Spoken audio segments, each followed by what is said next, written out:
아버지, 당장 그 여자랑 헤어지세요. 대체 정신이 있으신 거예요? 없으신 거예요? 그 여자 아버지 돈 보고 접근한 꽃뱀이라니까요? 아들의 악에 바친 고함 소리가 조용한 저녁의 거실 공기를 세차게 가르며 귀를 찢을 듯 울려 퍼졌습니다. 내가 이 나이에, 그것도 내 평생의 자랑이자 내 삶의 이유였던 하나뿐인 금쪽 같은 내 아들에게서 꽃뱀이라는 시장 바닥에서도 듣기 힘든 그런 천박하고 모욕적인 말을 면전에서 듣게 될 줄은 정말이지 꿈에도 상상하지 못했습니다. 심장이 쿵 하고 아찔하게 바닥으로 곤두박질 치는 것 같았고, 순간 눈앞이 캄캄해지면서 다리에 힘이 풀려 휘청거렸습니다. 세상에, 대체 내가 이 인생의 황혼역에 선 늙은 아비가 뭘 그리 하늘이 노할 만큼 죽을 죄를 지었기에 내 배 아파 낳은 자식에게 이런 끔찍하고 험한 말을 들어야만 하는 걸까요? 내 메마르고 황량하기 그지없던 인생의 황혼기에 마치 사막의 오아시스처럼 기적같이 찾아온 이 소중하고 귀한 인연이 어쩌다 이렇게 지독한 의심과 더러운 손가락질의 대상이 되어야만 하는 걸까요? 믿을 수가 없었습니다. 안녕하세요. 제 이름은 윤기철입니다. 올해 68. 정말이지 젊은 시절부터 평생을 가족이라는 무거운 울타리를 짊어지고 지키기 위해 제 청춘과 젊음을 온전히 바치고 오직 앞만 보고 미련하게 달려오다 3년 전 제 삶의 의미이자 세상의 전부였던 사랑하는 아내를 먼저 저 멀리 다시는 만날 수 없는 하늘로 떠나보낸 이제는 세상의 빠른 속도에서 저만치 비켜서서 그저 하루하루를 버텨내는 은퇴한 늙은이일 뿐입니다. 젊은 시절에는 남들이 들으면 이름도 잘 모르는 작은 중소기업이었지만 그래도 그 안에서 성실함 하나로 인정받아 부장 자리까지 오르며 남들 버는 만큼은 번다고, 처자식 굶기지 않는다고 스스로 자부하며 살았습니다. 정말이지 허리띠를 있는 대로 졸라매고 남들 쉴 때 일하고 남들 잘 때 한 푼이라도 더 벌려고 악착같이 돈을 모았습니다. 그렇게 모은 돈으로 아들놈 대학 공부 끝까지 시키고 번듯하게 장가 보낼 때는 다른 집에 뒤지지 않으려고 있는 돈 없는 돈 끌어모아 번듯한 아파트 전세금도 두둑이 보태주었습니다. 눈에 넣어도 아프지 않을 하나뿐인 딸아이 시집 보낼 때도 행여나 시댁 가서 기죽을까봐 남들 하는 만큼은 해줘야 한다는 생각에 혼수며 예단이며 정말이지 제 능력 안에서 최선을 다해 챙겨보냈습니다. 아내는 그런 저를 볼 때마다 늘 여보, 당신이 우리 집 대들보야. 당신 아니었으면 우리가 어떻게 이렇게 남부럽지 않게 살았겠어요. 정말 고맙고 존경해요 라며 지친 어깨를 토닥여 주었고, 저 역시 그런 착하고 현명한 아내에게, 그리고 제 눈을 보면 그저 웃어주는 예쁜 우리 아이들에게 조금이라도 더 떳떳하고 자랑스러운 가장이 되기 위해 정말이지 비가 오나 눈이 오나 밤낮 없이 뛰고 또 뛰었습니다. 제 젊음과 열정, 그리고 건강과 맞바꾼 길고 고단했던 세월이었죠. 하지만 3년 전 봄, 제 곁을 평생 그림자처럼 지키며 제 모든 것을 이해해주던 착한 아내가 몹쓸 암 진단을 받고 병석에 누운 지 채 몇 달도 되지 않아 허망하게 세상을 등지고 만 후, 제 삶은 뿌리째 흔들리며 속절없이 무너져 내렸습니다. 수십 년간 함께 살아온 아내의 따스한 온기가 하루아침에 사라진 넓은 집에는 싸늘하고 날카로운 정막만이 무겁게 감돌았고, 퇴직 후 갑자기 밀려온 견딜 수 없는 무료함과 상실감은 시간이 갈수록 뼛속까지 시리도록 깊은 외로움으로 변해갔습니다. 아들 내외는 맞벌이라는 핑계로 명절이나 생신 때가 아니면 얼굴 보기가 하늘의 별 따기만큼 힘들었고, 어쩌다 제 생일이나 되어 귀한 손주 녀석들을 데리고 오는 날이면 집안에 잠시 아이들의 청량한 웃음소리가 넘실대며 잠시나마 사람 사는 집 같았지만, 그들이 현관문을 나서 썰물처럼 돌아가고 나면 이전보다 훨씬 더 크고 깊은 공허함이 검은 파도처럼 제 가슴을 무겁게 덮쳐왔습니다. 하나뿐인 딸아이는 시집가서 제 살림 꾸리고 쌍둥이 아이들 키우느라 저에게 신경 쓸 겨를이 없어 보였습니다. 원래부터 애교가 많거나 살가운 자식들이 아니었기에 먼저 전화 한 통 살갑게 걸어오는 법이 거의 없었습니다. 제가 먼저 궁금하고 보고 싶어 전화를 걸지 않으면 일주일이고 열흘이고 심지어는 한 달 가까이 그 흔한 안부 전화 한 통 없는 날이 허다했습니다. 텅 빈 집에서 혼자 식탁에 마주 앉아 밥을 먹을 때면 밥알이 마치 모래알처럼 껄끄럽게 씹혔고, 밤에는 사무치는 외로움과 먼저 간 아내에 대한 그리움으로 잠 못 이루고 밤새 뒤척이는 날들이 점점 늘어갔습니다. 벽에 걸린 아내의 환한 미소 사진을 하염없이 바라보며 소리 없이 눈물 짓는 밤도 수없이 많았습니다. 영감, 나 없다고 너무 기죽어 살지 말고 밥 잘 챙겨 먹고 건강하게 지내요 하던 아내의 마지막 말이 귓가에 맴돌았지만 현실은 너무나 비참했습니다. 이러다 정말 아무도 모르게 이 넓은 집에서 홀로 쓸쓸하게 죽음을 맞이하는 게 아닐까? 그런 끔찍한 상상을 하게 되면 덜컥 겁이 나고 서러움이 복받쳐 올라 견딜 수가 없었습니다. 그러던 어느 날이었습니다. 더 이상 이렇게 죽은 사람처럼 방구석에 틀어박혀 폐인처럼 살아서는 안 되겠다는 생각. 먼저 간 아내에게도 미안하고 나 자신에게도 너무 가혹하다는 생각에 무거운 몸을 억지로 일으켜 집 근처 동네 노인복지관을 찾아갔습니다. 그곳에서 게시판에 붙어있는 여러 프로그램 안내문들을 보다가 우연히 어르신 서예 교실이라는 문구를 발견했고 아주 어릴 적 초등학교 시절 방과 후 활동으로 잠시 붓글씨를 배웠던 희미한 기억을 더듬으며 용기를 내어 등록했습니다. 처음에는 어색하고 낯설었지만 조용히 먹을 갈고 하얀 화선지에 한자 한자 떨리는 손으로 글씨를 써내려가면서 복잡하게 얽혀있던 마음이 조금씩 차분해지는 것을 느꼈습니다. 그리고 그곳에서 비슷한 연배에 비슷한 상처와 외로움을 가진 사람들과 어울리며 조금씩 세상 밖으로 다시 나올 용기를 얻었습니다. 그곳에서 제 남은 인생에 꺼져가던 등불에 다시 환한 빛을 밝혀준 사람, 바로 영희 씨를 만났습니다. 김영희 씨는 저보다 3살 아래인 65이었고 처음 만났을 때부터 화려하거나 요란하게 꾸미지는 않았지만 참으로 차분하고 단아하며 온화하고 따뜻한 미소를 가진 분이라는 인상을 받았습니다. 이야기를 나누다 보니 그녀 역시 몇 해 전 등산을 갔다가 갑작스러운 심장마비로 남편을 먼저 보내고 깊은 슬픔 속에서 홀로 지내고 있다는 것을 알게 되었습니다. 우리는 서예라는 공통의 관심사와 비슷한 시기에 배우자를 잃은 아픔을 공유했기에 처음부터 어색함 없이 마치 오래전부터 알고 지낸 사람처럼 자연스럽게 가까워질 수 있었습니다. 함께 나란히 앉아 먹을 갈며 서로의 살아온 이야기에 귀 기울였고 서로의 글씨를 보며 기철 어르신 이 마음 심심자의 마지막 획은 조금 더 힘을 빼고 부드럽게 흘려 쓰시면 더욱 운치가 있겠어요. 영희 씨, 이 난초 난자는 참으로 영희 씨처럼 단아하고 기품이 넘치는군요 하며 진심 어린 칭찬과 조언을 아끼지 않았습니다. 수업이 끝나면 복지관 근처의 작은 공원 벤치에 나란히 앉아 따뜻한 커피 한 잔을 나누어 마시며 지나온 세월 속에 묻어둔 아쉬움과 회한에 대한 이야기, 장성했지만 살갑지 않은 자식들에 대한 서운함 섞인 이야기, 그리고 남은 삶에 대한 소박하고 작은 바람들을 밤늦도록 도란도란 나누었습니다. 영희 씨는 언제나 제 서툴고 두서없는 이야기를 단 한 번도 끊지 않고 진심으로 귀 기울여 들어주었고 그녀의 깊고 따뜻한 눈빛과 다정하고 차분한 말투는 오랫동안 제 가슴속 깊이 응어리져 있던 슬픔과 외로움의 상처를 부드럽게 어루만져 주었습니다. 그녀는 마치 봄날의 햇살 같았습니다. 영희 씨와 함께하는 시간은 마치 오랜 가뭄 끝에 내리는 단비처럼 메마르고 황량하기 그지없던 제 삶에 촉촉한 생기를 불어넣어 주었습니다. 제 나이 곧 70에 정말이지 까맣게 잊고 지냈던 젊은 날의 설렘이라는 풋풋한 감정이 제 가슴 속에서 다시금 몽글몽글 피어나는 것을 느꼈고 어느새 제 무표정했던 얼굴에는 예전의 밝은 웃음이 가득하게 되었습니다. 그녀는 단순히 제 이야기를 들어주는 것을 넘어서 제가 겪었던 아내와의 사별의 아픔, 자식들에게 느끼는 서운함과 외로움에 대해 마치 자신의 일처럼 깊이 공감해 주었습니다. 기철 씨, 그동안 얼마나 마음고생이 심하셨어요. 혼자서 그 넓은 집에서 얼마나 외롭고 힘드셨을까. 이제 저랑 같이 좋은 친구 해요. 그녀의 진심 어린 위로와 따뜻한 격려는 깊은 상실감과 절망의 늪에 잠겨 허우적대던 저를 다시 세상 밖으로 밝은 햇살 속으로 부드럽게 이끌어내 주었습니다. 우리는 서예뿐만 아니라 주말이면 함께 배낭을 메고 가까운 북한산이나 도봉산에 올라 맑은 공기를 마시며 건강을 다졌고 때로는 시내의 작은 예술 영화관을 찾아가 오래된 흑백 영화를 보며 지난 시절의 아름다운 추억에 함께 잠기기도 했습니다. 그렇게 다양한 취미 활동과 소소한 일상들을 함께 나누며 우리는 어느새 서로에게 없어서는 안 될, 서로의 부족한 부분을 채워주고 서로의 빈자리를 따뜻하게 메워주는 둘도 없는 소중한 존재가 되어갔습니다.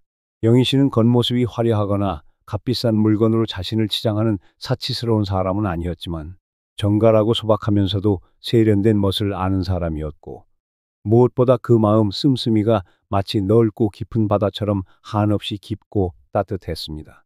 그녀는 복지관에서 매주 2번씩 거동이 불편한 독거노인들을 위해 도시락을 만들어 배달하는 봉사활동을 꾸준히 하고 있었는데, 단순히 도시락만 전달하는 것이 아니라 외로운 어르신들의 손을 꼭 잡고 말벗이 되어주고 때로는 아픈 곳을 주물러드리며 말없이 헌신하는 그 선한 모습은 제게 큰 감동과 함께 깊은 존경심을 불러일으켰습니다.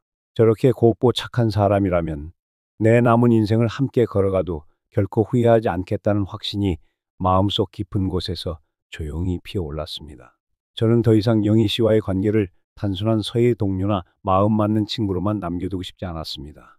저에게 주어진 시간이 얼마가 될지는 모르지만 남은 인생의 여정을, 이 외롭고 때로는 버거운 황혼의 길을 그녀와 함께 서로 손잡고 의지하며 서로의 마지막을 지켜주는 동반자로 살아가고 싶다는 강하고 간절한 확신이 들었습니다. 어느 눈부시게 화창한 봄날, 공원 벤치에 흐드러지게 핀 벚꽃잎이 흩날리는 가운데 나란히 앉아 저는 떨리는 마음을 가다듬고 용기를 내어 제 진심을 그녀에게 고백했습니다. 영희 씨, 제가 많이 부족하고 가진 것 없는 늙은이지만 염치 없지만 영희 씨만 괜찮으시다면 제 남은 인생 영희 씨 곁에서 함께 웃고 함께 울면서 서로에게 힘이 되어주며 살아가고 싶습니다. 저와 함께 해주시겠어요? 제 갑작스러운 고백에 영희 씨는 두 볼을 붉게 물들이며 잠시 망설이는 듯 했지만 이내 제 손을 마주잡으며 수줍게 고개를 끄덕였습니다. 너무나 감사하게도 그녀 역시 저와 같은 마음이었던 것입니다. 우리는 그렇게 인생의 황혼역, 마지막 길목에서 서로에게 기댈 수 있는 든든한 언덕이자 지친 영혼을 쉬게 할 수 있는 따뜻한 안식처를 기적처럼 얻게 된 것입니다. 세상을 다 가진 듯 기뻤고 가슴 벅차올라 눈물이 났습니다. 앞으로 그녀와 함께 만들어갈 소박하지만 행복할 우리의 날들이 너무나 기대되었습니다. 이제 남은 가장 큰 과제는 바로 자식들에게 우리의 이 소중한 관계를 정식으로 알리고 그들의 진심 어린 축복을 받는 것이라고 생각했습니다. 물론 마음 한편으로는 큰 바위가 얹힌 듯 걱정이 앞섰습니다. 아무리 세월이 흘렀다지만 돌아가신 어머니의 빈자리를 다른 누군가가 대신한다는 것에 대한 아이들의 심리적인 거부감이나 반발이 있을 수도 있겠다고 충분히 짐작했기 때문입니다. 그래서 더욱 신중하고 조심스럽게 접근하기로 마음먹었습니다. 어느 주말 저녁, 아들 내외와 딸내 가족을 모두 제가 사는 집으로 저녁 식사에 초대했습니다. 물론 그 자리에는 영희 씨도 함께 초대하여 자연스럽게 소개할 생각이었습니다. 식사 시간 내내 최대한 어색하지 않고 편안하며 화기애애한 분위기를 만들려고 부단히 애썼습니다. 아이들은 처음에는 영희 씨에게 아주머니, 안녕하세요. 처음 뵙겠습니다 하며 깍듯하게 예의를 갖추는 듯 보였습니다. 우리는 함께 둘러앉아 맛있는 저녁 식사를 하며 요즘 날씨 이야기, 귀여운 손주들 재롱 이야기, 각자의 직장생활 이야기 등 가볍고 일상적인 대화를 나누었습니다. 하지만 제가 식사를 마치고 난 후 거실 소파에 모두 둘러앉아 차를 마시는 자리에서 큰 결심을 하고 조심스럽게 영희 씨와의 진지한 만남을 이야기하며 앞으로 남은 생을 외롭지 않게 함께 의지하며 살아가고 싶다는 제 뜻을 어렵게 밝히자 화기애애했던 거실의 공기는 그 순간 마치 찬물을 끼얹은 듯 순식간에 싸늘하게 얼어붙었습니다. 아들이 가장 먼저 믿을 수 없다는 듯 날카롭고 차가운 눈빛으로 저를 정면으로 쏘아보며 싸늘하게 입을 열었습니다. 아버지, 지금 갑자기 무슨 말씀을 하시는 거예요? 농담하시는 거죠? 어머니 돌아가신 지 이제 겨우 3년 지났어요. 30년도 아니고요. 그런데 벌써 다른 여자를 만나서 그것도 같이 살겠다니요? 아버지, 이게 지금 제정신으로 하시는 말씀이세요? 말이 된다고 생각하세요? 바로 옆에 앉아있던 딸 역시 당혹감과 실망감이 뒤섞인 잔뜩 굳은 표정으로 날카롭게 거들었습니다. 맞아요, 아버지. 저희도 아직 어머니 생각이 이렇게나 생생하고 매일 밤 보고 싶은데 아버지가 이렇게 갑자기 다른 분을 만나신다니 저희는 그럼 뭐가 돼요? 아버지 혼자 편하자고 저희 마음은 전혀 생각 안 해보셨어요? 이건 어머니에 대한 예의도 아니에요. 아이들의 목소리에는 단순한 서운함을 넘어서 저에 대한 노골적인 불쾌감과 심지어는 배신감마저 서늘하게 묻어났습니다. 저는 아이들의 예상보다 훨씬 격한 반응에 크게 당황했지만 애써 침착함을 유지하며 아이들을 달래고 제 진심을 설명하려 필사적으로 노력했습니다. 얘들아, 아비 마음 좀 제발 헤아려다오. 내가 너희 어머니를 어떻게 단 하루라도 잊을 수가 있겠니? 너희 어머니는 내 심장 한가운데 깊이 묻고 사는 사람이다. 다만 이 아비도 남은 인생을 이렇게 사무치게 외롭게 텅 빈 집에서 혼자 보내고 싶지는 않아서. 영희 씨는 나에게 정말 큰 위로와 힘이 되어주는 더없이 고맙고 좋은 사람이다. 너희도 한 번만이라도 열린 마음으로.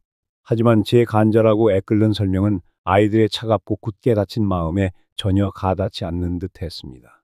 특히 처음부터 탐탁지 않은 표정으로 팔짱을 낀 채 조용히 앉아있던 며느리의 표정이 심상치 않았습니다.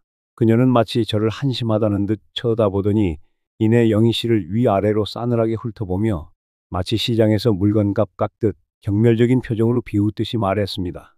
어머님, 죄송하지만 제가 어머님 대신 한 말씀 드려야겠네요. 아무래도 저희 아버님이 연세도 있으시고 오랫동안 어머님만 보고 사셔서 그런지 아직 순진하셔서 세상 물정을 잘 모르시나 본데 요즘 세상에 아무런 꿍꿍이나 속셈 없이 남의 아버지, 그것도 연세 지긋하시고 퇴직금까지 두둑이 받으신 분한테 일부러 접근하는 여자가 과연 어디 있겠어요? 다들 뭔가 바라는 게 있으니까 접근하는 거 아니겠어요? 특히 이렇게 딱 봐도 노후 준비는 넉넉하게 해놓으신 분인데 아주머니 솔직히 말씀해 보세요. 뭐 바라는 거 있으셔서 저희 아버님께 접근하신 거 아니에요? 그 말은 마치 날카롭게 잘 벼린 비수가 되어 아무런 방비도 하지 못했던 영희 씨와 제 가슴 한복판에 인정사정 없이 깊숙이 꽂혔습니다. 그 순간 영희 씨의 곱던 얼굴이 종이장처럼 창백하게 질리는 것을 저는 똑똑히 보았습니다. 저는 더 이상 참을 수 없는 분노와 모멸감을 느끼며 버럭 소리를 질렀습니다.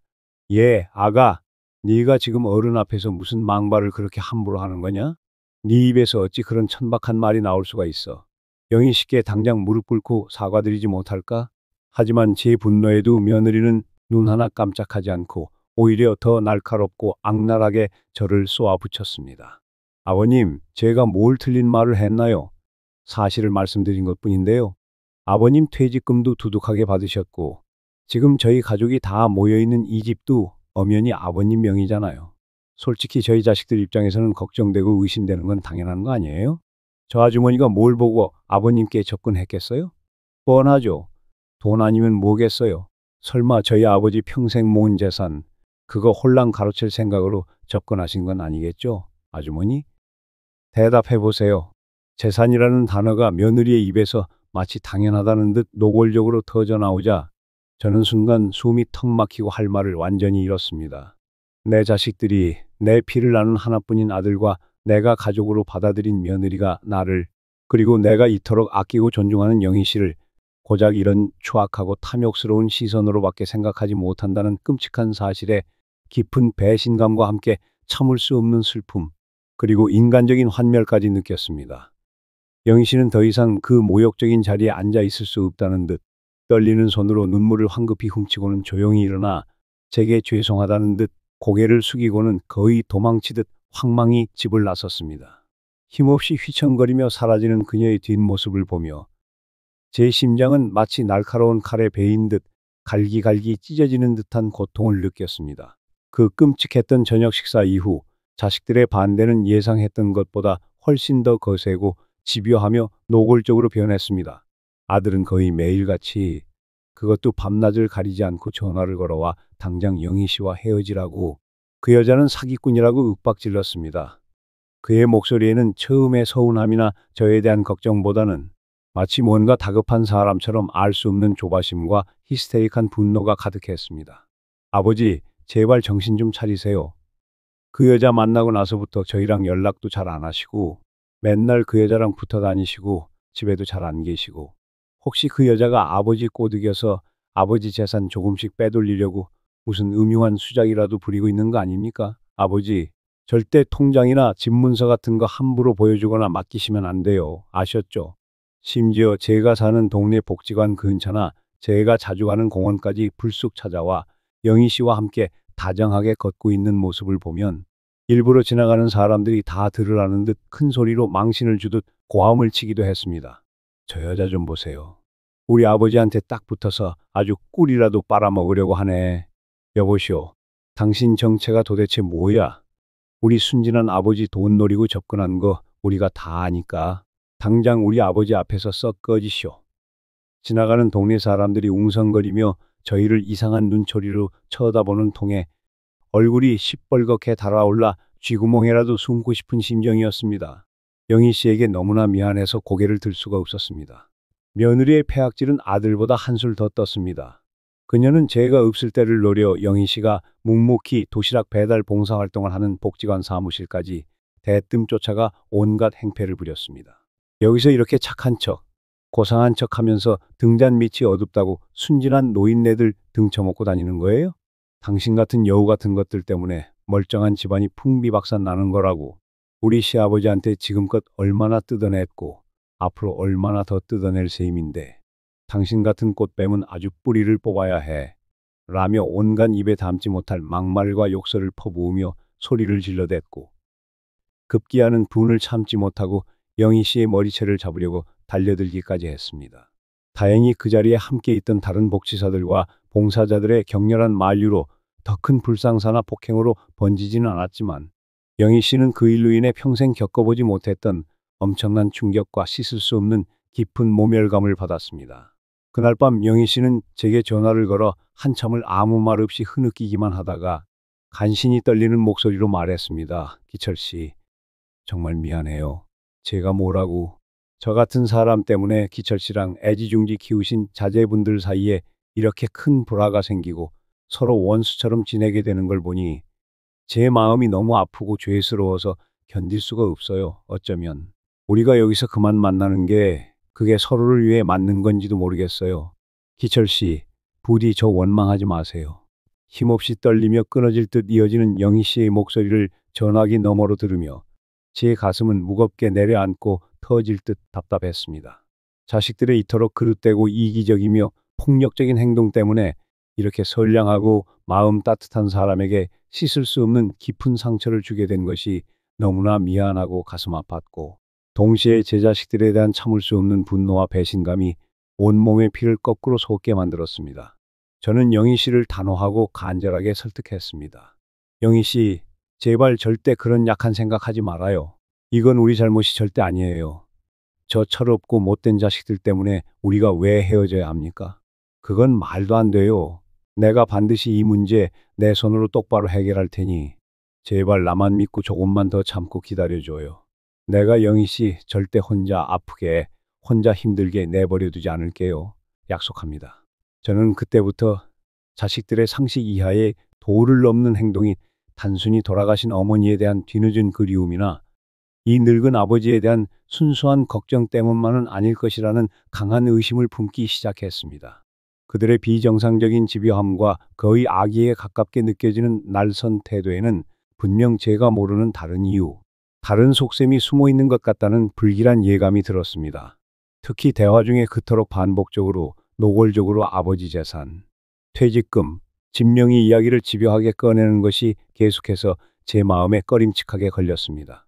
아들 내외가 몇 년 전 야심차게 시작했던 작은 이탈리안 레스토랑 사업이 코로나 여파와 경영 미숙으로 잘 풀리지 않아 경제적으로 상당한 어려움을 겪고 있다는 것을 비록 자세히는 몰라도 어렴풋이나마 알고 있었습니다. 작년 추석 명절 때도 아들이 저를 찾아와 슬쩍 가게 운영 자금이 부족하다는 이야기를 꺼내며 금전적인 도움을 간곡히 요청했지만 제가 퇴직금은 제 노후를 위한 마지막 보루이니 함부로 쓸 수 없다며 단호하게 거절했던 기억이 어렴풋이 떠올랐습니다.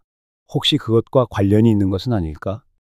만약 제가 영희 씨와 재혼이라도 하거나 남은 인생을 함께 살기로 결정하게 되면 자연스럽게 자신들에게 돌아올 것이라고 믿었던 제 유산이 줄어들거나 혹은 제가 가진 재산을 영희 씨에게 일부라도 증여하거나 상속할까봐 두려워 미리 악역을 자처하며 영희 씨를 악랄하게 떼어내려 하는 것은 아닐까 하는 끔찍하고 불길한 의심이 꼬리에 꼬리를 물고 피어올랐습니다. 저는 더 이상 가만히 앉아 당하고만 있을 수 없다고 판단하고 조용히 그리고 아주 은밀하게 뒷조사를 시작했습니다. 먼저 아들이 운영한다는 그 이탈리안 레스토랑 근처를 평일 점심시간과 저녁시간에 몇 번 찾아가 멀리서나마 가게 상황을 직접 살펴보았습니다. 제가 어렴풋이 짐작했던 것보다 상황은 훨씬 더 심각해 보였습니다. 가게는 번화가에 위치했음에도 불구하고 점심시간인데도 손님이 거의 없어 텅 비어 있었고 저녁 시간에도 마찬가지였습니다. 가게 앞에는 임시 휴업 안내문이 붙어 있는 날도 있었습니다. 불안한 마음에 식당 옆 부동산과 근처 가게들을 돌며 상인들에게 아들 가게에 대해 조심스럽게 탐문하며 상황을 물어보았습니다. 상인들의 말에 따르면 아들이 가게 월세도 벌써 여러 달치나 밀려 건물주와 마찰을 빚고 있으며 심지어 여기저기 은행권 대출은 물론이고 무서운 제2금융권, 심지어는 불법 사채까지 끌어다 써서 빚더미에 올라앉은 것 같다는 흉흉하고 걱정스러운 소문마저 돌고 있었습니다. 그 말을 듣는 순간 가슴이 철렁 내려앉고 눈앞이 캄캄해졌습니다. 불안하고 초조한 마음에 곧장 집으로 돌아와 서류함을 뒤져 제가 보관하고 있던 주거래 은행의 예금 통장들과 부동산 관련 서류들을 꺼내 하나하나 꼼꼼히 확인해 보기 시작했습니다. 그리고 바로 그때 저는 제 평생을 송두리째 뒤흔드는 제 눈을 의심할 수밖에 없는 너무나 충격적이고 끔찍한 사실을 발견하고야 말았습니다. 그 자리에서 저는 얼어붙었고 온몸의 피가 차갑게 식는 것을 느꼈습니다. 그것은 바로 몇 달 전의 일이었습니다. 그러니까 아들이 사업 자금이 급하게 필요하다며 거의 매일같이 저를 찾아와 눈물로 호소하며 매달리던 바로 그때였습니다. 어느 날 저녁 아들은 잔뜩 시름에 잠긴 표정으로 제 앞에 서류 몇 장을 다급하게 내밀며 여기에 도장을 꼭 찍어주셔야 한다고 이번이 마지막 기회라고 간청했습니다. 당시 아들은 제 앞에 무릎까지 꿇고 눈물을 글썽이며 이렇게 말했습니다. 아버지, 정말 별거 아니에요. 그냥 사업상 중요한 거래처에 제 재정 상태를 증명하기 위해 보여줘야 하는 아주 간단한 보증 서류 같은 거예요. 그냥 형식적인 절차일 뿐이에요. 제가 아버지 이름에 절대 먹칠하거나 금전적으로 단 1원이라도 피해가는 일이 없도록 제 목숨을 걸고 약속드릴게요. 제발 이번 한 번만 마지막으로 저 좀 믿어주세요, 아버지. 네? 제발요, 라며 거의 제 바짓가랑이라도 붙잡을 듯 애처롭게 애원했습니다. 저는 하나밖에 없는 아들의 그 절박한 모습과 간곡한 눈물의 호소에 또다시 마음이 약해졌고, 또한 에이, 설마 내 자식이, 내 피를 나눈 자식이 이 늙은 아비에게 씻을 수 없는 해를 끼치기야 하겠어? 하는 어리석고 안일한 믿음 때문에 서류의 내용을 꼼꼼히 확인하지 않고 무심코 인감 도장을 찍어주었던 것입니다. 그런데 그 서류는 아들 녀석이 제게 설명했던 것처럼 단순한 보증 서류나 재정 증명 서류가 결코 아니었습니다. 그것은 바로 제가 평생 동안 허리띠를 졸라매고 일해서 마련하고 지금 제 노후를 보내고 있는 이 유일한 삶의 터전인 집을 담보로 은행에서 제가 상상하지도 못했던 거액의 돈을 대출받는다는 내용의 근저당권 설정 계약서였던 것입니다. 온몸의 피가 분노로 들끓으며 머리끝까지 거꾸로 솟는 듯 했고 손이 마치 수전증 환자처럼 사시나무 떨리듯 부들부들 떨려왔습니다. 숨을 쉬기 어려울 정도로 가슴이 답답하고 고통스러웠습니다.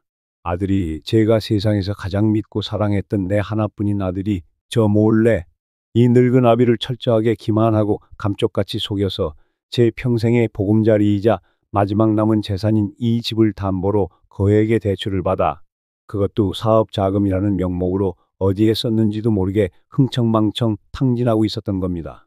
그것도 모자라 자신의 이 추악하고 파렴치한 사기 행각을 숨기고 행여라도 제가 새로운 사람을 만나 남은 재산을 처분하거나 상속 계획을 변경할까봐 그토록 두려워하며 아무런 죄도 없는 선량한 영희 씨에게 꽃뱀이니 사기꾼이니 하는 더러운 누명을 씌우고 온갖 인격 모독적인 행패를 부리며 저와 영희 씨 사이를 악랄하게 갈라놓으려 했던 것입니다.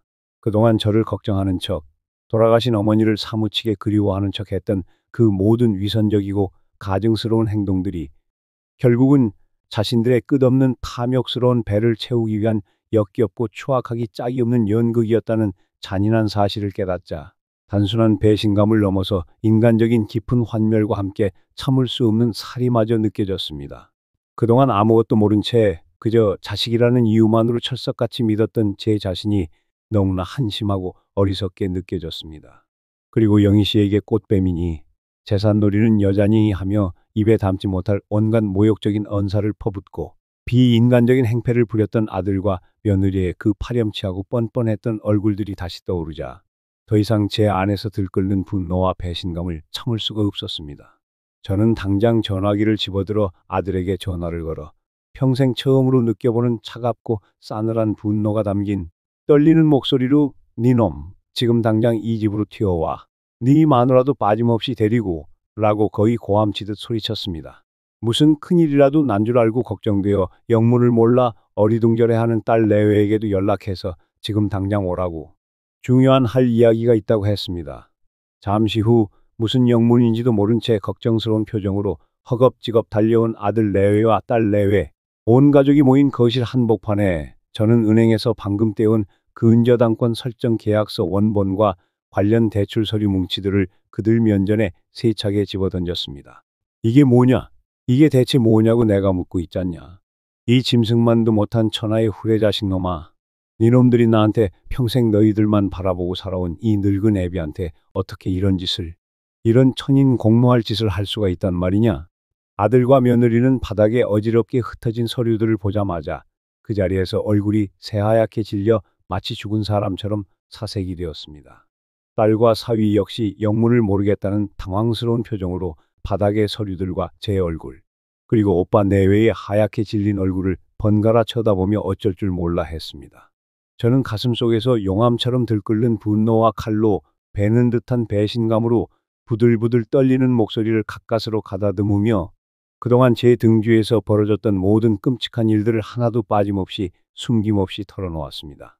아들이 제 집을 담보로 저 몰래 그에게 대출을 받은 충격적인 사실, 그리고 그 끔찍한 사실을 제게 숨기고 자신들에게 돌아올 유산을 지키기 위해 아무런 죄도 없는 선량한 영희 씨에게 온갖 더러운 누명을 씌우고 저와의 관계를 악랄하게 방해하며 인격적으로 모욕하고 짓밟았다는 사실까지 제 피토하는 심정의 말을 모두 듣고 있던 딸이 경악과 충격을 금치 못하며 아들에게 달려들어 그의 가슴팍을 치며 울부짖듯 소리쳤습니다. 어떻게 아버지가 평생 사신 집을 담보로 그런 끔찍한 짓을 할 수가 있어? 사람이 어떻게 그래? 그리고 올케 언니까지. 어떻게 두 사람이 그런 무서운 일을 함께 꾸미고 그런 악랄하고 잔인한 생각을 할 수가 있어요? 사람이 어떻게 그럴 수가 있냐고. 며느리는 차마 고개를 들지 못하고 바닥만 뚫어져라 내려다보며 쥐구멍이라도 찾고 싶은 듯 몸을 잔뜩 웅크린 채 벌벌 떨고 있었습니다. 아들은 처음에는 극도의 당황과 공포에 질린 기색이 역력했지만 이내 모든 것이 탄로나자 궁지에 몰린 쥐처럼 눈빛이 교활하게 돌변하며 오히려 적반하장으로 나왔습니다. 아버지, 그래서 절 이렇게 대역죄인 취급하시는 거예요? 물론 제가 잘못한 건 맞지만 제가 누구 때문에 이렇게 힘들게 사는데요. 다 아버지 편안하게 남들처럼 떵떵거리게 해드리겠다고 무리해서 사업 시작했다가 잠깐 어려워진 것뿐이에요. 아버지 집 담보로 잡힌 건 100번 잘못했지만 그렇다고 해서 저 여자가 아무 문제 없는 건 아니잖아요. 저 여자가 아버지 돈 보고 접근했을 가능성은 여전히 있는 거잖아요. 솔직히 저희 같은 자식들 입장에서는 의심하는 게 당연한 거 아니냐고요. 기가 막혀서 정말이지 말문이 막혔습니다. 자신의 천인 공노할 잘못을 진심으로 뉘우치고 용서를 빌기는커녕 끝까지 상황을 모면하기 위해 자신의 행위를 구차하게 합리화하고 아무런 상관도 없는 영희 씨를 방패막이 삼아 물고 늘어지는 아들의 그 뻔뻔하고 이기적이며 파렴치한 모습에 깊은 인간적인 환멸과 함께 더 이상의 대화는 무의미하다는 깊은 절망감을 느꼈습니다. 바로 그때 마치 약속이라도 한 듯 제가 미리 연락을 해두었던 영희 씨가 현관문을 열고 조용히 하지만 당당하게 거실로 들어섰습니다. 영희 씨는 평소에 온화하고 부드러운 모습 대신 차분하지만 그 누구도 함부로 대할 수 없는 어떤 위엄과 단호함이 서린 표정으로 아들 내외 앞에 똑바로 섰습니다. 그리고는 아무 말 없이 자신의 핸드백에서 두툼한 통장 하나를 꺼내 거실 테이블 위에 조용히 하지만 단호하게 올려놓았습니다. 제가 왜 기철 씨의 재산을 탐내겠습니까? 저를 대체 어떤 사람으로 보고 그런 함부로 막말을 하시는지 도무지 이해할 수가 없군요. 자, 여기 제 명의로 된 주거래은행 예금 통장입니다. 당신들 두 눈으로 직접 똑똑히 확인해 보시죠. 아들과 며느리는 여전히 의심과 불신, 그리고 약간의 호기심이 뒤섞인 복잡한 눈초리로 마지못해 테이블 위에 통장을 집어 펼쳐보았습니다. 그리고 그 안에 찍힌 마지막 잔액을 확인하는 순간 두 사람의 눈은 믿을 수 없다는 듯 공포 영화의 한 장면처럼 금방이라도 안구에서 튀어나올 것처럼 휘둥그레졌습니다. 며느리는 저도 모르게 이게 다 얼마야 하는 짧은 비명과 함께 입을 떡 벌린 채 그 자리에 얼어붙었습니다. 통장 그곳에는 아들 내외가 평생을 뼈 빠지게 벌어도 평생 만져보기 힘들 만큼의 제가 가진 전 재산을 모두 합친 것보다도 훨씬 더 많은 액수의 금액이 선명하게 찍혀 있었습니다. 영희 씨는 젊은 시절부터 악착같이 저축하며 모은 돈과 먼저 세상을 떠난 남편이 남긴 적지 않은 액수의 유산, 그리고 자식 없이 오랫동안 혼자 살면서 알뜰하게 부동산 등에 투자하고 관리해온 재산을 모두 합쳐 제가 생각했던 것 이상으로 상당한 자산을 가지고 있었던 것입니다. 그녀는 그저 물질적인 것에 연연하지 않고 봉사활동을 하며 다른 사람들을 돕는 삶에서 기쁨을 찾으며 조용하고 소박하게 살아가고 싶었기에 굳이 자신의 재력을 주변 사람들에게 드러내거나 자랑하지 않았을 뿐이었습니다. 아들은 믿기지 않는다는 듯 거의 정신이 나간 사람처럼 통장을 손에 들고 몇 번이고 다시 확인하고 또 확인했습니다. 숫자를 잘못 본 것은 아닌지 눈을 비비고 다시 들여다보았습니다. 며느리는 여전히 벌어진 입을 다물지 못한 채 아무 말도 못하고 넉넉한 표정으로 영희 씨의 차분한 얼굴과 통장의 엄청난 잔액을 번갈아 쳐다볼 뿐이었습니다. 그녀의 파리하게 질린 얼굴에는 그동안 자신들이 저질러온 탐욕스럽고 추악한 속내와 행동들이 만천하에 여지없이 드러난 것에 대한 극도의 부끄러움과 참을 수 없는 당혹감, 그리고 자신들의 어리석고 경솔했던 판단 착오에 대한 깊은 후회가 복잡하게 뒤섞여 있었습니다. 영희 씨는 그런 그들을 차갑고 경멸 어린 눈빛으로 잠시 바라보다가 조용히, 하지만 그 어느 때보다 힘있고 단호한 목소리로 말을 이었습니다. 저는 기철 씨의 돈을 단 한 푼도 바란 적이 없습니다. 단언컨대 없습니다. 그저 외롭고 힘든 서로의 노년에 좋은 친구이자 서로에게 힘이 되는 든든한 연인이 되어 남은 시간 서로 의지하며 함께 웃고 함께 이야기하며 살아가고 싶었을 뿐입니다. 그런데 당신들 두 사람은 눈앞에 보이는 당신들 부모님의 남은 삶의 행복보다는 당장의 눈앞에 놓인 자신들의 하찮은 이익과 유산 때문에 이렇게 소중하고 귀한 인연을 무참히 짓밟고 잊지도 않은 사실을 만들어내며 더러운 의심과 참을 수 없는 모욕을 주려고 하셨군요. 한때나마 당신들의 아버님인 기철 씨를 진심으로 존경하고 비록 피는 섞이지 않았지만 당신들을 기철 씨의 자식이라는 이유만으로 가족처럼 생각했던 제 자신이 한없이 부끄러워지고 초라해질 정도입니다. 정말 인간적으로 당신들에게 너무나 실망스럽고 또 혐오스럽기까지 합니다. 모든 추악한 진실이 밝은 대낮의 햇빛 아래 속속들이 드러나자 아들과 며느리는 마치 발가벗겨진 채 광장에 내던져진 죄인처럼 그 자리에 못 박힌 듯 얼어붙어 서 있었습니다. 자신들의 죄를 변명하거나 용서를 구할 말조차 찾지 못하는 듯 그저 땅바닥만 바라보며 고개를 푹 숙인 채 미동조차 하지 못했습니다. 옆에 서서 처음부터 모든 상황을 지켜보던 딸은 소리 없이 굵은 눈물을 뚝뚝 흘리며 제게 다가와 제 앞에 털썩 무릎을 꿇고 앉아 떨리는 목소리로 흐느꼈습니다. 아버지, 제가 정말 죽을 죄를 지었어요. 정말 죄송해요. 저까지 어리석게 오빠랑 올케 언니 말만 철석같이 믿고 아버지를 오해하고 얼마나 힘들게 했어요. 영희 아주머니께도 정말 면목 없고 죄송합니다. 부디 용서해 주세요. 하지만 저는 더 이상 제 안에서 용암처럼 들끓는 분노와 배신감, 그리고 참담함을 참을 수가 없었습니다. 그동안 자식들 앞에서 억지로 억눌러왔던 모든 감정이 한꺼번에 폭발하며 자식들을 향해 제 평생 처음으로 내지르는 천둥 같은 목소리로 소리쳤습니다. 너희들은 오늘 이 시간부로 더 이상 내 자식이 아니다. 내 평생의 피와 땀과 눈물이 서려 있는 이 집에서 내 눈앞에서 당장 사라져. 그리고 다시는 내가 눈 감을 때까지 내 앞에 얼씬도 하지 마라. 썩 꺼지란 말이다. 아들과 며느리는 감히 제 얼굴을 쳐다보지도 못한 채 마치 죄인처럼 제 눈치를 살피며 서로를 부축하다시피 하며 쫓겨나듯 허둥지둥 집을 나섰습니다. 그들의 뒷모습에서는 어떠한 반성이나 뉘우침도 찾아볼 수 없었습니다. 오직 두려움과 당혹감뿐이었습니다. 딸은 제 앞에 무릎을 꿇은 채 아버지 제발 용서해 주세요. 제가 다 잘못했어요 하며 서럽게 울며 매달렸지만 저는 싸늘하게 외면하며 말했습니다. 너는 그래도 마지막 남은 한 조각 양심은 있구나. 하지만 네 오빠 내외와는 당분간, 아니 영원히 연락 끊고 살아라. 나도 그 못된 녀석들을, 아니 너희 모두를 선뜻 용서할 마음이 지금은 없다. 내 마음이 풀릴 때까지 어쩌면 영원히 풀리지 않을지도 모르겠지만 당분간은 나를 찾지도 말고 연락도 하지 마라. 딸은 더 이상 아무 말도 하지 못하고 하염없이 눈물만 흘리며 힘없이 일어나 비틀거리며 집을 나섰습니다. 텅 빈 거실에는 저와 영희 씨, 그리고 무거운 침묵만이 남았습니다. 그날 이후 저는 아들과의 부자 관계를 제 마음속에서 완전히 그리고 영원히 정리했습니다. 아무리 끊으려야 끊을 수 없는 천륜이라지만 피를 나눈 자식이라도 이처럼 인간으로서의 기본적인 도리를 저버리고 부모에게 씻을 수 없는 배신과 상처를 준 자는 더 이상 제 가족이 아니라고 자격이 없다고 생각했습니다. 제 집을 담보로 설정된 그 끔찍한 대출 문제는 즉시 평소 알고 지내던 신뢰할 만한 변호사를 찾아가 자초지종을 설명하고 상담하여 법적으로 단호하게 해결하기로 했습니다.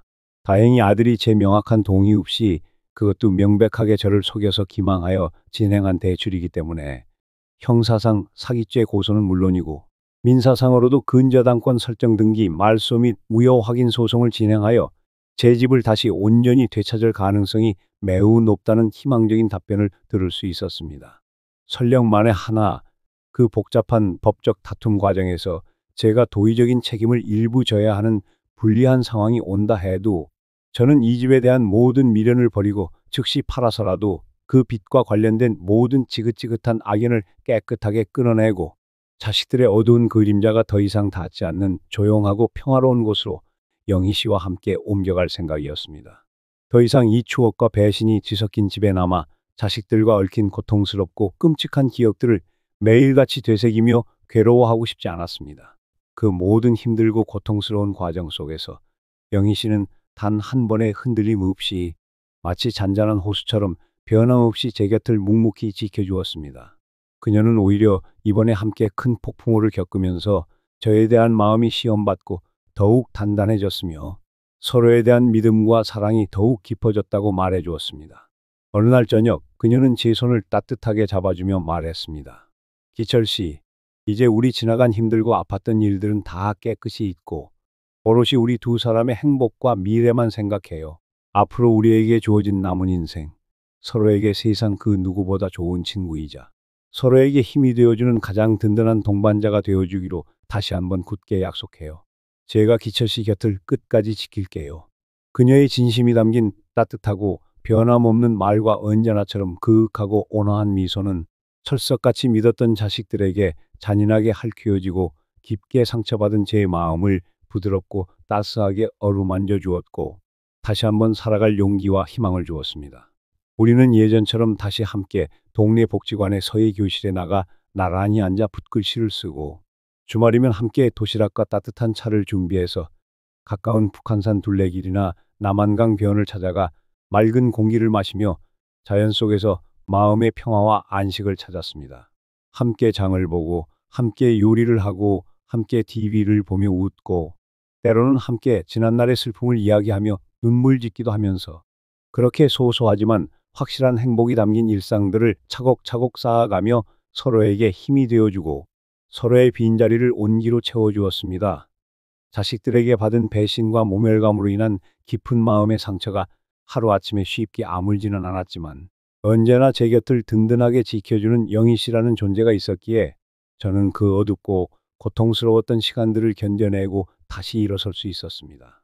가끔 딸에게서 죄송하다는 내용의 장문의 문자 메시지나 제 건강을 염려하는 짧은 안부 전화가 오기는 했지만 저는 아직 그 연락들을 선뜻 반갑게 받을 마음의 준비가 되지 않았습니다. 그리고 아들 내외는 그날 이후로 지금까지 단 한 번의 연락도 사과도 없이 감감무소식입니다. 아마도 평생 자신들의 추악하고 이기적인 잘못을 정면으로 마주할 용기조차 없는 것이겠지요. 그들을 생각하면 여전히 가슴 한편이 싸하게 아프고 서글퍼지지만 이제는 더 이상 그들에게 제 소중한 남은 인생을 휘둘리거나 그들의 그늘 아래서 고통받게 내버려 두지 않기로 굳게 결심했습니다. 저는 이번에 정말이지 제 인생에서 가장 뼈아프고 혹독한 일을 겪으면서 참으로 많은 것을 뒤늦게나마 깨달았습니다. 평생 동안 자식에게 헌신하고 뒷바라지하며 자식의 성공만을 바라보는 것이 부모의 당연하고 신성한 도리라고 철석같이 믿고 살아왔지만 자식의 성공이나 행복이 곧 나의 행복은 아니라는 냉정하고도 분명한 진실을 너무나 뒤늦게 깨달았습니다. 오히려 때로는 자식의 이기심이 부모에게 깊은 불행을 안겨줄 수도 있다는 것을 처절하게 경험했습니다. 나이가 들수록 자식이나 타인에게 기대고 의존하기보다는 자신의 삶을 온전히 스스로 책임지고 자신의 진정한 행복을 위해 때로는 이기적이라는 비난을 감수하더라도 당당하게 찾아 나서는 용기가 무엇보다 필요하다는 것을 온몸으로 절실히 느꼈습니다. 특히 인생의 황혼기에 찾아온 사랑은 결코 부끄럽거나 남들에게 숨겨야 할 죄악이 아니며 오히려 메마르고 외로운 노년의 삶을 더욱 풍요롭고 의미 있게 만들어주는 어쩌면 하늘이 내려주신 마지막 소중한 선물일지도 모른다는 것도 가슴 깊이 알게 되었습니다. 물론 한때는 제 눈에 넣어도 아프지 않았던 제 세상의 전부였던 자식들과의 관계가 이토록 처참하고 돌이킬 수 없게 끊어진 것은 아마도 제가 평생 안고 가야 할 깊고 아픈 마음의 상처일 것입니다. 하지만 진정한 의미의 가족이라면 부모 자식 관계라 할지라도 서로의 삶과 각자의 선택을 존중하고 진심으로 응원하며 지지해 주어야 마땅하다고 생각합니다. 자신의 끝없는 탐욕과 이기심 때문에 부모의 남은 삶과 소중한 행복을 함부로 재단하고 짓밟으며 이토록 깊은 상처를 주는 자식이라면 아무리 끊을 수 없는 천륜이라 할지라도 때로는 서로의 안녕을 위해 과감하게 거리를 두고 각자의 삶을 살아가는 것이 서로에게 더 나은 선택일 수도 있다는 쓰디쓴 인생의 교훈을 얻었습니다. 지금 제 곁에는 세상 그 누구보다 저를 진심으로 아껴주고 제 아픔을 깊이 이해해주며 제 존재 자체를 존중해주는 영희 씨가 있습니다. 우리는 이제 서로의 지나온 삶의 상처들을 따뜻하게 보듬어주고 앞으로 우리에게 주어진 귀한 시간들을 함께 웃고 이야기하며 서로에게 감사하며 소중하게 채워가기로 매일 다짐합니다. 가끔은 예전처럼 복지관에서 함께 도시락 배달 봉사 활동을 하며 저희보다 더 어렵고 외로운 처지에 놓인 이웃들에게 작은 정성과 온기를 나누어주기도 합니다.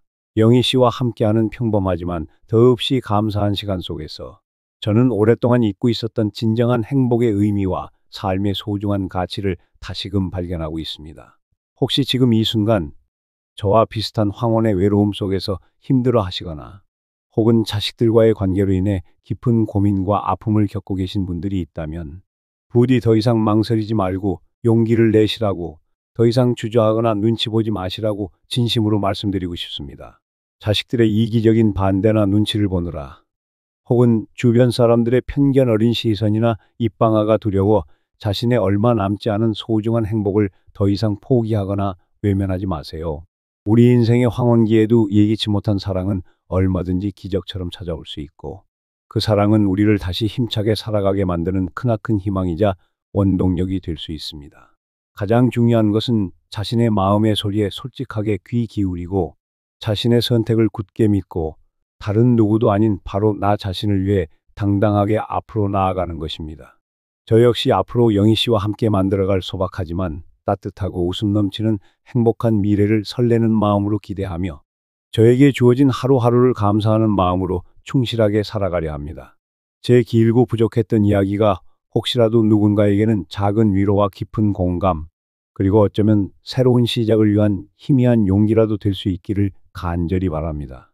여기까지 제 긴 이야기 들어주셔서 진심으로 감사합니다. 부디 모두 건강하시고 행복하십시오.